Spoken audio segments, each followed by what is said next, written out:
Hi friends, welcome back to my YouTube channel. ಇವತ್ತು morning vlog start ಮಾಡಿದ್ದೀನಿ. ಎಲ್ಲರಿಗೂ good morning. ಬನ್ನಿ ಯಾವ ಥರ ಎಲ್ಲ ಬೆಳಗ್ಗೆ ದಿನಚರಿ ಯಾವ ಥರ ಎಲ್ಲ ಆಗುತ್ತೆ ಅಂತ ಹೇಳ್ಬಿಟ್ಟು ನಿಮ್ಮ ಬೆಳಗ್ಗೆ ರಂಗೋಲಿ ಆಯಿತು, ಟಿಫಾನು, ಇನ್ನೇನಿದು ಮುಂದೆ ಏನೆಲ್ಲ ಆಗುತ್ತೆ ಅಂತ ಬಿಟ್ಟು ತೋರಿಸ್ತೀನಿ. ನನ್ನ ಚಾನಲ್ ನಿಮ್ಗೆ ಏನಾದರೂ ಸ್ವಲ್ಪ ಆದರೂ ಇಷ್ಟ ಆದರೆ ಪ್ಲೀಸ್ ಲೈಕ್ ಮಾಡಿ, ಶೇರ್ ಮಾಡಿ, ಕಮೆಂಟ್ ಮಾಡಿ, ಹಾಗೆ ಸಬ್ಸ್ಕ್ರೈಬ್ ಮಾಡ್ಕೊಂಡು ನೋಡಿ ಅಂತ ಹೇಳೋಕ್ಕೆ ಇಷ್ಟಪಡ್ತೀನಿ. ಯಾರೆಲ್ಲ ಹೊಸಬರು ನನ್ನ ಚಾನಲ್ನ ನೋಡ್ತಾ ಇದ್ದೀರಾ, ಎಲ್ಲರೂ ಸಬ್ಸ್ಕ್ರೈಬ್ ಮಾಡಿಕೊಂಡು ನನ್ನ ಚಾನಲ್ನ ವಾಚ್ ಮಾಡಿ, ಹಾಗೆ ಒಂದು ಲೈಕ್ ಕೊಡಿ ಅಂತ ಹೇಳ್ತಾ ಬನ್ನಿ. ಇವತ್ತು ಬೆಳಗ್ಗೆ ಟಿಫನ್ನು ಸೋಯಾ ಚಕ್ಸ್ನಿಂದ ಸೋಯಾ ಬಿರಿಯಾನಿ ಮಾಡ್ತಾಯಿದ್ದೀನಿ. ಯಾವ ಥರ ಬಿರಿಯಾನಿ ಮಾಡ್ತೀನಿ ಅಂತ ಹೇಳ್ಬಿಟ್ಟು ತೋರಿಸ್ತೀನಿ. ಅದಕ್ಕೆ ಏನೆಲ್ಲ ಬೇಕು ಅಂತೇಳಿ ತಯಾರಿ ಮಾಡಿ ಇಟ್ಕೊಂಡಿದ್ದೀನಿ. ಈರುಳ್ಳಿ, ಟೊಮೆಟೊ, ಕ್ಯಾಪ್ಸಿಕಮ್ ಮತ್ತು ಮೆಣಸಿನ್ಕಾಯಿ. ನಾನು ಬಂದು ಹಣ್ಣು ಮೆಣಸಿನ್ಕಾಯಿ ತೊಗೊಂಡಿದ್ದೀನಿ. ಈಗ ಇಷ್ಟನ್ನು ಕಟ್ ಮಾಡಿ ಇಟ್ಕೊಂಡಿದ್ದೀನಿ. ಇನ್ನೇನು ಪಾತ್ರೆ ಇಟ್ಟು ಅದಕ್ಕೆ ಸ್ವಲ್ಪ ಆಯಿಲನ್ನು ಹಾಕ್ಕೊಳ್ಳೋಣ. ಈಗ ಪಾತ್ರೆ ಇಟ್ಕೊಂಡಿದ್ದೀನಿ, ಸ್ವಲ್ಪ ಆಯಿಲನ್ನು ಹಾಕ್ಕೊಂಡಿದ್ದೀನಿ. ಅದಕ್ಕೆ ಬಂದು ಮರಾಠಿ ಮಗ್ಗು, ಚಕ್ಕೆ, ಲವಂಗ, ಏಲಕ್ಕಿ ಮತ್ತು ಪಲಾವ್ ಎಲೆ ಮತ್ತು ಕಸ್ತೂರಿ ಮೇಥಿ ಇಷ್ಟನ್ನು ಫ್ರೈ ಮಾಡ್ಕೊಳ್ಳೋಕ್ಕೆ ಹಾಕ್ಕೊಂಡಿದ್ದೀನಿ. ಈಗ ಅದೆಲ್ಲ ಆದಮೇಲೆ ಈಗ ನಾನು ಶುಂಠಿ ಬೆಳ್ಳುಳ್ಳಿ ಪೇಸ್ಟನ್ನು ನಾವೇ ಮನೆಯಲ್ಲಿ ರೆಡಿ ಮಾಡಿ ಇಟ್ಕೊಂಡ್ರಂಥ ಶುಂಠಿ ಬೆಳ್ಳುಳ್ಳಿ ಪೇಸ್ಟು, ಈಗ ಅದನ್ನು ಕೂಡ ಇದರಲ್ಲಿ ಹಾಕಿ ಫ್ರೈ ಮಾಡ್ಕೊಳ್ಳೋಣ. ಹಸಿ ವಾಸನೆ ಹೋಗೋ ತನಕನೂ ಚೆನ್ನಾಗಿ ಫ್ರೈ ಮಾಡ್ಕೊಬೇಕು. ಆವಾಗಲೇ ಇದರ ಘಮ ತುಂಬಾ ಚೆನ್ನಾಗಿರುವಂಥದ್ದು. ಹಾಗಾಗಿ ನಾನೀಗ ಶುಂಠಿ ಬೆಳ್ಳುಳ್ಳಿ ಪೇಸ್ಟೆಲ್ಲ ಹಾಕಿ ಚೆನ್ನಾಗಿ ಎಣ್ಣೆಯಲ್ಲಿ ಫ್ರೈ ಮಾಡ್ಕೊತಾ ಇದ್ದೀನಿ.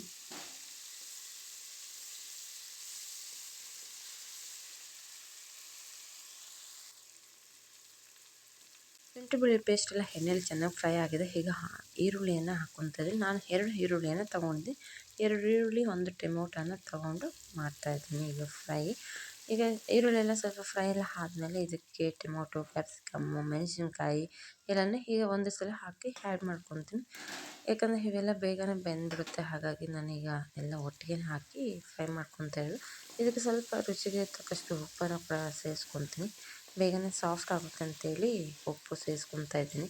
ನೋಡೋದಕ್ಕೆ ಎಷ್ಟೊಂದು ಕಲರ್ಫುಲ್ಲಾಗೆಲ್ಲ ಕಾಣ್ತಾ ಇದೆ ನೋಡಿ. ಗ್ರೀನ್ ಆಗಿರೋದು ಟೊಮೊಟೊ, ಆನಿಯನ್, ಮೆಣಸಿನ್ಕಾಯಿ ಎಲ್ಲ ಹಾಕಿರೋದಕ್ಕೆ ಇಷ್ಟೊಂದು ಕಲರ್ಫುಲ್ಲಾಗಿ ಕಾಣಿಸ್ತಾ ಇದೆ ಅಂತ ಹೇಳ್ಬಿಟ್ಟು ಈಗ ಇದಕ್ಕೆ ಸ್ವಲ್ಪ ರುಚಿಗೆ ತಕ್ಕಷ್ಟು ಉಪ್ಪನ್ನು ಕೂಡ ಸೇರಿಸ್ಕೊಂಡಿದ್ದೀನಿ. ಇದು ಕೂಡ ಚೆನ್ನಾಗಿ ಎಣ್ಣೆಯಲ್ಲೆಲ್ಲ ಫ್ರೈ ಮಾಡೋಣ. ಫ್ರೈ ಎಲ್ಲ ಆದಮೇಲೆ ಇದಕ್ಕೆ ಸೋಯಾ ಚಂಕ್ಸ್ನ ಹಾಕ್ಕೊಳ್ಳೋಣ. ಸೋಯಾ ಚಂಕ್ಸ್ ಹಾಕ್ಕೊಂಡು ಫ್ರೈ ಮಾಡ್ಕೊಳ್ಳೋಣ. ಈಗ ನಾನು ಸೋಯಾ ಚಂಕ್ಸ್ನ ಹಾಕ್ಕೊತಾ ಇದ್ದೀನಿ. ಇಲ್ಲಿ ನೋಡಿ, ಹಾಕ್ಕೊಂಡು ಇದರಲ್ಲೇ ಸ್ವಲ್ಪ ಹೊತ್ತು ಫ್ರೈ ಮಾಡ್ತೀನಿ. ಯಾಕಂದರೆ ಅದು ಸ್ವಲ್ಪ ಇದರಲ್ಲೇ ಹಬೆನಲ್ಲಿ ಬೆಂದು ಸಾಫ್ಟ್ ಆಗಲಿ ಅಂತೇಳಿ ನಾನು ಇವಾಗಲೇ ಸೋಯಾ ಸಾಸ್ನ ಹಾಕ್ಕೊಂಡಿದ್ದೀನಿ. ನೀರಲ್ಲೇನು ನೆನೆಸಲಿಲ್ಲ. ಇದು ಹಾಗೆ ಹಾಕ್ಕೊಂಡು ಫ್ರೈ ಮಾಡ್ಕೊತಾ ಇದ್ದೀನಿ. ಯಾಕಂದರೆ ಉಪ್ಪು ಖಾರ ಎಲ್ಲ ಚೆನ್ನಾಗಿ ಅದಕ್ಕೆ ಹಿಡೀಲಿ ಅಂತೇಳಿ ನಾನು ಹಾಗೆ ಹಾಕ್ಕೊಂಡು ಫ್ರೈ ಎಲ್ಲ ಮಾಡಿದ್ದೀನಿ. ಈಗ ಇದಕ್ಕೆ ಸ್ವಲ್ಪ ಧನಿಯಾ ಪುಡಿ, 2 ಸ್ಪೂನ್ ಧನಿಯಾ ಪೌಡರನ್ನ ಯೂಸ್ ಮಾಡ್ಕೊಂಡಿದ್ದೀನಿ. ಸ್ವಲ್ಪ ಅರಿಶಿಣವನ್ನು ಕೂಡ ಇದಕ್ಕೆ ಹಾಕ್ಕೊಂಡಿದ್ದೀನಿ. ಹಾಕ್ಕೊಂಡು ಇದು ಕೂಡ ಚೆನ್ನಾಗಿ ಹಸಿ ವಾಸನೆ ಹೋಗೋ ತನಕ ಫ್ರೈ ಮಾಡ್ಕೊತಾ ಹೋಗ್ತೀನಿ. ಇದೆಲ್ಲ ಫ್ರೈ ಎಲ್ಲ ಆದಮೇಲೆ ಇಷ್ಟೊಂದು ಚಿಕನ್ ಮಸಾಲ ಹಾಕ್ಕೊತಾ ಇದ್ದೀನಿ. ನೋಡಿ, ಈಗ ನಾನು ಸ್ವಲ್ಪ ಚಿಕನ್ ಮಸಾಲ ಹಾಕ್ಕೊತಾ ಇದ್ದೀನಿ.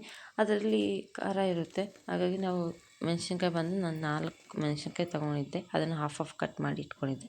ಖಾರ ಸಾಕು ಅನಿಸುತ್ತೆ, ಹಾಗಾಗಿ ನಾನು ಇಷ್ಟು ಹಾಕ್ಕೊಂಡಿದ್ದೀನಿ. ಈಗ ಇದಕ್ಕೆ ಸ್ವಲ್ಪ ಅರಿಶಿಣವನ್ನು ಕೂಡ ಸೇರಿಸ್ಕೊಂಡು ಮಿಕ್ಸ್ ಮಾಡ್ತಾಯಿದ್ದೀನಿ. ಇದೆಲ್ಲ ಚೆನ್ನಾಗೆಲ್ಲ ಮಿಕ್ಸ್ ಎಲ್ಲ ಆದಮೇಲೆ ಈಗ ಕೊತ್ತಂಬರಿ ಸೊಪ್ಪು ಮತ್ತು ಪುದೀನ ಎಲ್ಲವನ್ನು ಕೂಡ ಇದರಲ್ಲೇ ಆ್ಯಡ್ ಮಾಡಿಕೊಂಡು ಫ್ರೈ ಮಾಡ್ಕೊತಾ ಹೋಗ್ತೀನಿ. ಇದು ಹಾಕ್ಕೊಂಡು ಎಲ್ಲ ಚೆನ್ನಾಗಿ ಫ್ರೈ ಎಲ್ಲ ಮಾಡಿಕೊಂಡು ಆಮೇಲೆ ವಾಟರನ್ನು ಹಾಕೋಣ. ಈಗ ಇನ್ನೇನು ಇದೆಲ್ಲ ಹಸಿ ವಾಸನೆ ಎಲ್ಲ ಹೋಗಿ ಎಲ್ಲ ಫ್ರೈ ಆಗ್ತಾಯಿದೆ. ಹಾಗೆ ಸೋಯಾ ಚಂಕ್ಸ್ ಕೂಡ ಸಾಫ್ಟ್ ಆಗ್ತಾ ಬರ್ತಾಯಿದೆ. ನೋಡಿ, ಈ ಥರ ಆಗಿದೆ. ಇದು ಚಪಾತಿಗೆ ಎಲ್ಲನೂ ಚೆನ್ನಾಗಿರುತ್ತೆ ತಿನ್ನೋದಕ್ಕೆ. ನಾನು 3 ಲೋಟ ಅಕ್ಕಿ ತೊಗೊಂಡಿದ್ದೆ. ಅದಕ್ಕೆ 6 ಲೋಟ ನೀರನ್ನು ಈಗ ಸೇರಿಸ್ಕೊತಾ ಇದ್ದೀನಿ. ಸೇರಿಸ್ಕೊಂಡಾದ್ಮೇಲೆ ಈಗ ಇದಕ್ಕೆ ರುಚಿಗೆ ತಕ್ಕಷ್ಟು ಉಪ್ಪನ್ನು ಕೂಡ ಸೇರಿಸ್ಕೊಬೇಕು. ಯಾಕಂದರೆ ಆಗಲೇ ಎಷ್ಟು ಬೇಕಷ್ಟು ಅನ್ನ ಮಾತ್ರ ಹಾಕ್ಕೊಂಡಿದ್ದೆ. ಈಗ ವಾಟರೆಲ್ಲ ಹಾಕಿ ಆದಮೇಲೆ ನಾನು ಇವಾಗ ರುಚಿಗೆ ತಕ್ಕಷ್ಟು ಮತ್ತೆ ಉಪ್ಪನ್ನು ಸೇರಿಸ್ಕೊತಾ ಇದ್ದೀನಿ. ಈಗ ಮಾಡ್ತಾ ಇರೋದು ಬಂದು ಪಲಾವ್ ಮಕ್ಕಳಿಗೆ ಬೆಳಗ್ಗೆ ಟಿಫನ್ಗೆ ಅಂತೇಳಿ ನಾನು ಮಾಡ್ತಾಯಿರೋದು. ಹಾಗೆ ನಮಗೂ ಕೂಡ ಬೆಳಗ್ಗೆನೇ ಎಲ್ಲರಿಗೂ ಸೇರಿ ಇವತ್ತು ಟಿಫನ್ನೇ ಮಾಡ್ತಾಯಿದ್ದೀನಿ. ನಾನು ಮಾಡ್ತಾಯಿರೋಂಥ ಸೋಯಾ ಬಿರಿಯಾನಿ ಯಾವ ಥರ ಕಾಣುತ್ತೆ ಅಂತ ಬಿಟ್ಟು ಎಷ್ಟೊಂದು ಚೆನ್ನಾಗಿ ಕಾಣುತ್ತೆ. ಬನ್ನಿ, ಮಾಡಾದ್ಮೇಲೆ ತುಂಬಾ ಚೆನ್ನಾಗಿರುತ್ತೆ, ಟೇಸ್ಟಿಯಾಗಿರುತ್ತೆ. ಮತ್ತು ನೋಡ್ತಾ ಇರ್ಬೋದು ಎಷ್ಟೊಂದು ಚೆನ್ನಾಗಿ ಈಗ ಇನ್ನೇನು ಕುದೀತಾ ಬಂದಿದೆ. ಈಗ ರೈಸ್ ಕೂಡ ಅದರಲ್ಲಿ ಆ್ಯಡ್ ಮಾಡ್ಕೊಂಡಿದ್ದೀನಿ. ರೈಸ್ ಸೋನಾ ಮಸೂರಿ ಅಕ್ಕಿ ತೊಗೊಂಡಿದ್ದೆ, ಅದನ್ನು ಹಾಕಿ ಆ್ಯಡ್ ಮಾಡ್ಕೊಂಡಿದ್ದೀನಿ. ನೋಡಿ, ಈಗ ಈ ಥರ ಕಾಣ್ತಾ ಇದೆ. ಈಗ ಕುಕ್ಕರ್ ಮುಚ್ಚಳವನ್ನು ಹಾಕಿ ಇಡೋಣ. 1 ವಿಸಿಲ್ ಬರಲಿ. ನಾನು 2-3 ವಿಸಿಲೆಲ್ಲ ಕೂಗ್ಸೋದಿಲ್ಲ, ಒಂದೇ ವಿಸಿಲ್ ಕೂಗ್ಸೋವಂಥದ್ದು. ಈಗ ನೋಡಿ, 1 ವಿಸಿಲ್ ಕೂಗ್ಸಾದ್ಮೇಲೆ ರೈಸ್ ನೋಡಿ ಎಷ್ಟು ಚೆನ್ನಾಗಿ ಮಸ್ತಾಗಿದೆ ಅಂದರೆ ತುಂಬಾ ಚೆನ್ನಾಗಿತ್ತು. ಎಷ್ಟೊಂದು ಘಮ ಆಗಿರ್ಬೋದು ಎಲ್ಲನೂ ಅಷ್ಟೇ ತುಂಬಾ ಚೆನ್ನಾಗಿತ್ತು. ನಾನು ಮಾಡಿರೋಂಥ ಸೋಯಾ ಬಿರಿಯಾನಿ ರೆಡಿಯಾಗಿದೆ. ಇನ್ನೇನು ಮಕ್ಕಳಿಗೆ ಟಿಫನ್ಗೆ ಅಂತೇಳಿ ಮಾಡುವಂಥದ್ದು. ತುಂಬಾ ಚೆನ್ನಾಗಿ ಬಂದಿದೆ. ನೋಡ್ತಾ ಇರ್ಬೇಕು, ಮಸ್ತಾಗಿ ಅನಿಸ್ತಾ ಇದೆ ಅಲ್ವಾ? ನೋಡ್ತಾ ಇರುವಾಗ ತಿನ್ನಬೇಕಂತ ಆಸಕ್ತಿ ಇತ್ತು. ಹಾಗೆಯೇ ಬೆಳಗ್ಗೆ ಮಗ ಟಿಫನ್ಗೆ ಅಂತೇಳಿ ನನಗೂ ಹೊಟ್ಟೆ ಹಸಿತಾ ಇದೆಯಮ್ಮ ಅಂತ ಹೇಳ್ತಾ ಇದ್ದ. ಅವ್ನಿಗೂ ಹಾಕ್ಕೊಟ್ಟು ಆಮೇಲೆ ನಾನು ಈವ್ನಿಂಗ್ ವ್ಲಾಗ್ ಸ್ಟಾರ್ಟ್ ಮಾಡ್ತಾಯಿದ್ದೀನಿ. ನೋಡಿ, ಈಗ ಹಾಲು ಕರೆಯುವಂಥ ವಿಡಿಯೋನ ಮಾಡ್ತಾಯಿದ್ದೀನಿ. ನಾವು ಬಂದು ನೋಡಿ ಕೈನಲ್ಲೇ ಹಾಲು ಕರೆಯುವಂಥದ್ದು, ಯಾವ ಥರ ಹಾಲು ಕರಿತೀವಿ ಅಂತೇಳಿ ಇವತ್ತಿನ ವಿಡಿಯೋ ತೋರಿಸ್ತಾ ಇದ್ದೀನಿ. ಒಬ್ಬರು ಸಬ್ಸ್ಕ್ರೈಬರ್ ಕೇಳಿದರು ಕೈಯಲ್ಲಿ ಹಾಲು ಕರೆಯುವಂಥ ವಿಡಿಯೋ ಹಾಕಿ ಅಂತೇಳಿ. ಆ ಕಾರಣಕ್ಕೆ ನಾನಿವತ್ತು ಹಾಲು ಕರೆಯುವಂಥ ವಿಡಿಯೋನ ಮಾಡ್ತಾಯಿದ್ದೀನಿ. ನೋಡಿ, ಇದು ಸ್ವಲ್ಪ ನೀರನ್ನು ಹಾಕಿ ಕೆಚ್ಚಲೆಲ್ಲ ತೊಳ್ಕೊಬೇಕು. ಕೆಚ್ಚಲೆಲ್ಲ ತೊಳೆದಾದ್ಮೇಲೆ ಇದಕ್ಕೆ ಸ್ವಲ್ಪ ಹರಳೆಣ್ಣೆನ ಹಚ್ಕೊತಾ ಇದ್ದೀವಿ ನಾವು. ಹರಳೆಣ್ಣೆ ಹಚ್ಚಿ ನಾವು ಹಾಲು ಕರೆಯೋದು, ಆಗ ಸಾಫ್ಟಾಗಿರುತ್ತೆ ಅಂತ ಹೇಳ್ಬಿಟ್ಟು ಹರಳೆಣ್ಣೆ ಹಚ್ಕೊಂಡು ನಾವು ಹಾಲು ಕರಿತೀವಿ. ಈಗ ಹಸ್ಬೆಂಡು ಎಣ್ಣೆ ಎಲ್ಲ ಹಚ್ಚಾಯಿತು, ಕೆಚ್ಚಲೆಲ್ಲ ತೊಳೆದಾಯ್ತು. ಈಗ ಇನ್ನೇನು ಹಾಲು ಕರೆಯೋಕ್ಕೆ ಸ್ಟಾರ್ಟ್ ಮಾಡಬೇಕು. ಎಲ್ಲ ರೆಡಿ ಮಾಡಿ ಇಟ್ಕೊಂಡಿದ್ದೀವಿ. ನೀರಿರ್ಬೋದು ಮತ್ತು ಹಾಲು ಎತ್ಕೊಳೋಕ್ಕೆ ಚಂಬು ಎಲ್ಲನೂ ರೆಡಿ ಮಾಡಿ ಇಟ್ಕೊಂಡಿದ್ವಿ. ಈಗ ಬನ್ನಿ, ನಾನು ಹಸ್ಬೆಂಡ್ ಇಬ್ಬರನ್ನು ಹಾಲು ಕರಿತೀವಿ. ನಾವು ಯಾವ ಥರ ಹಾಲು ಕರಿತೀವಿ ಅಂತ ಹೇಳ್ಬಿಟ್ಟು ಇವತ್ತಿನ ವಿಡಿಯೋದಲ್ಲಿ ತೋರಿಸ್ತಾ ಇದ್ದೀವಿ. ಏನಾದ್ರು ಸ್ವಲ್ಪ ಅದು ಇಷ್ಟ ಆದರೆ ಪ್ಲೀಸ್ ಲೈಕ್ ಮಾಡಿ, ಶೇರ್ ಮಾಡಿ, ಕಮೆಂಟ್ ಮಾಡಿ, ಹಾಗೆ ಸಬ್ಸ್ಕ್ರೈಬ್ ಮಾಡ್ಕೊಳ್ಳಿ ಅಂತ ಹೇಳ್ತೀನಿ. ಯಾರೆಲ್ಲ ಹೊಸಬರು ನನ್ನ ಚಾನಲ್ನ ನೋಡ್ತಾ ಇದ್ದೀರಾ, ಪ್ಲೀಸ್ ಸಬ್ಸ್ಕ್ರೈಬ್ ಮಾಡ್ಕೊಂಡು ನನ್ನ ಚಾನಲ್ನ ವಾಚ್ ಮಾಡಿ. ಈಗ ಹಾಲು ಕರಿತಾ ಇದ್ದೀವಿ. ನಾನು ಹಸ್ಬೆಂಡ್ ಇಬ್ಬರು ಸೇರಿ ಈಗ ಹಾಲು ಕರಿತಾ ಇದ್ವಿ. ಒಬ್ಬಳೇ ಕೈಯಲ್ಲಿ ವಿಡಿಯೋ ಮಾಡಿಕೊಂಡು ಈ ಥರ ಹಾಲು ಕರಿತಾ ಇದ್ವಿ. ಹಾಗಾಗಿ ಏನೂ ನೀಟಾಗಿ ತೋರ್ಸೋಕ್ಕಾಗಲಿಲ್ಲ. ಈಗ ನೋಡಿ, ನಾವು ಕರೆಯುವಂಥ ಹಾಲು ಈ ಥರನೇ. ನಾನು ಕಲ್ತ್ಕೊಂಡಿದ್ದೀನಿ ಹಾಲು ಕರೆಯೋದೆಲ್ಲ. ನನಗೂ ಬರುತ್ತೆ ಹಾಲು ಕರೆಯೋಕ್ಕೆ. ಹಸ್ಬೆಂಡ್ ಸ್ವಲ್ಪ ಫಾಸ್ಟಾಗಿ ಕರೀತಾರೆ, ನಾನು ಸ್ವಲ್ಪ ಸ್ಲೋ ಅಷ್ಟೇ. ಈಗ ಹಾಲು ಕರೆಯೋಕ್ಕೆಲ್ಲ ಸ್ಟಾರ್ಟ್ ಮಾಡಿದ್ದೀವಿ. ಹಳ್ಳಿ ಹೆಣ್ಮಕ್ಳು ಈ ಕೆಲಸಗಳನ್ನೆಲ್ಲ ಕಲ್ತಿರಬೇಕು. ಇಲ್ಲ ಅಂತಂದರೆ ಹಳ್ಳಿನಲ್ಲಿ ಕಷ್ಟ ಆಗುತ್ತೆ. ಏನೇ ಕೆಲಸ ಕಲಿಯದೆ ಬಂದ್ರೂ ಹಳ್ಳಿಗೆ ಬಂದಮೇಲೆ ಕಲಿಯಲೇಬೇಕು. ಯಾಕಂದರೆ ಒಬ್ಬರನ್ನ ನೋಡಿ ಒಬ್ರು ಕಲಿತೀವಿ. ಯಾಕಂದರೆ ಅವ್ರು ಮಾಡ್ತಾ ಇದ್ದಾವೆ, ನಾವು ಯಾಕೆ ಈ ಥರ ಇದ್ದೀವಿ ಅಂತೇಳಿ ಆಸಕ್ತಿ ಬರುತ್ತೆ ಎಲ್ಲರಿಗೂ ಅಷ್ಟೇ. ಆ ಕಾರಣಕ್ಕೆ ನಾನು ಕೂಡ ನನಗೂ ಮೊದಲೆಲ್ಲ ಬರ್ತಾ ಇರಲಿಲ್ಲ. ಈಗ ಬಂದಮೇಲೆ ಎಲ್ಲ ಕಲ್ತ್ಕೊಂಡಿದ್ದೀನಿ. ಈಗ ಮಗಕ್ಕೆ ಫೋನ್ ಕೊಟ್ಬಿಟ್ಟು ಈಗ ಹಾಲು ಕರಿತಾ ಇದ್ದೀವಿ. ಹಳ್ಳಿ ಹೆಣ್ಮಕ್ಳು ಹೇಗೆ ಅಂದರೆ, ಅವರೆಲ್ಲ ಮಾಡ್ತಾಯಿದ್ದಾರಲ್ವ, ನಾವು ಯಾಕೆ ಕೂತ್ಕೊಂಡಿರ್ಬೇಕಂತ ಒಬ್ಬರನ್ನ ನೋಡಿ ಒಬ್ರು ಕಲಿತೀವಿ. ಅಷ್ಟೊಂದು ಆಸಕ್ತಿ ಜಾಸ್ತಿ ಹಳ್ಳಿ ಹೆಣ್ಮಕ್ಳಿಗೆ. ಕಾಂಪಿಟೇಷನ್ ಇರುತ್ತೆ. ಅವ್ರಿಗಿಂತ ನಾವು ಚೆನ್ನಾಗಿರಬೇಕು, ನಮಗಿಂತ ಅವ್ರು ಚೆನ್ನಾಗಿರ್ಬೇಕಂತ ಅಷ್ಟೊಂದು ಆಸಕ್ತಿಯಿಂದ ಇಲ್ಲಿ ಕೆಲಸ ಮಾಡ್ತಾರೆ. ಈಗ ನಾನು ಹಾಲೆಲ್ಲ ಕರೆದಾಯ್ತು. ಕರೆದಾದ್ಮೇಲೆ ಹಸ್ಬೆಂಡ್ ಎತ್ಕೊಂಡು ಡೈರಿಗೆ ಹೋದ್ರು. ನಾನೀಗ ಹಾಲು ಎತ್ಕೊಂಡು ಮನೆಗೆ ಬಂದೆ. ಇನ್ನೇನು ಟೀ ಮಾಡೋಣ ಅಂತೇಳ್ಬಿಟ್ಟು ಫ್ರೆಂಡ್ಸ್, ಇವತ್ತು ಕೈಯಲ್ಲಿ ಹಾಲು ಕರೆಯೋಂಥ ವಿಡಿಯೋನ ಹಾಕಿದ್ವಿ.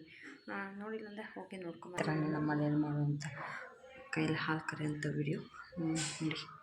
ಫ್ರೆಂಡ್ಸ್, ಈಗ ಅವರೆಕಾಯಿ ಕಿತ್ಕೊಂಡು ಹೋಗೋಣ ಅಂತ ಬಂದಿದ್ದೀನಿ. ಈವ್ನಿಂಗ್ 5:30 ಆಗಿದೆ. ಹಾಗಾಗಿ ಇವಾಗ ಬಂದಿದ್ದೀನಿ ಅವರೆಕಾಯಿ ಕಿತ್ಕೊಂಡು ಹೋಗೋಕ್ಕೆ. ಬನ್ನಿ, ಈಗ ಅವರೆಕಾಯಿ ಕಿತ್ಕೊಂಡು ಹೋಗಿ ಸಾಂಬಾರು ಮಾಡೋವಂಥದ್ದು. ಬೆಳಗ್ಗೆಗೆ ಮಾಡೋವಂಥ ಸಾಂಬಾರು ಇವಾಗ ಮಾಡೋದಿಲ್ಲ.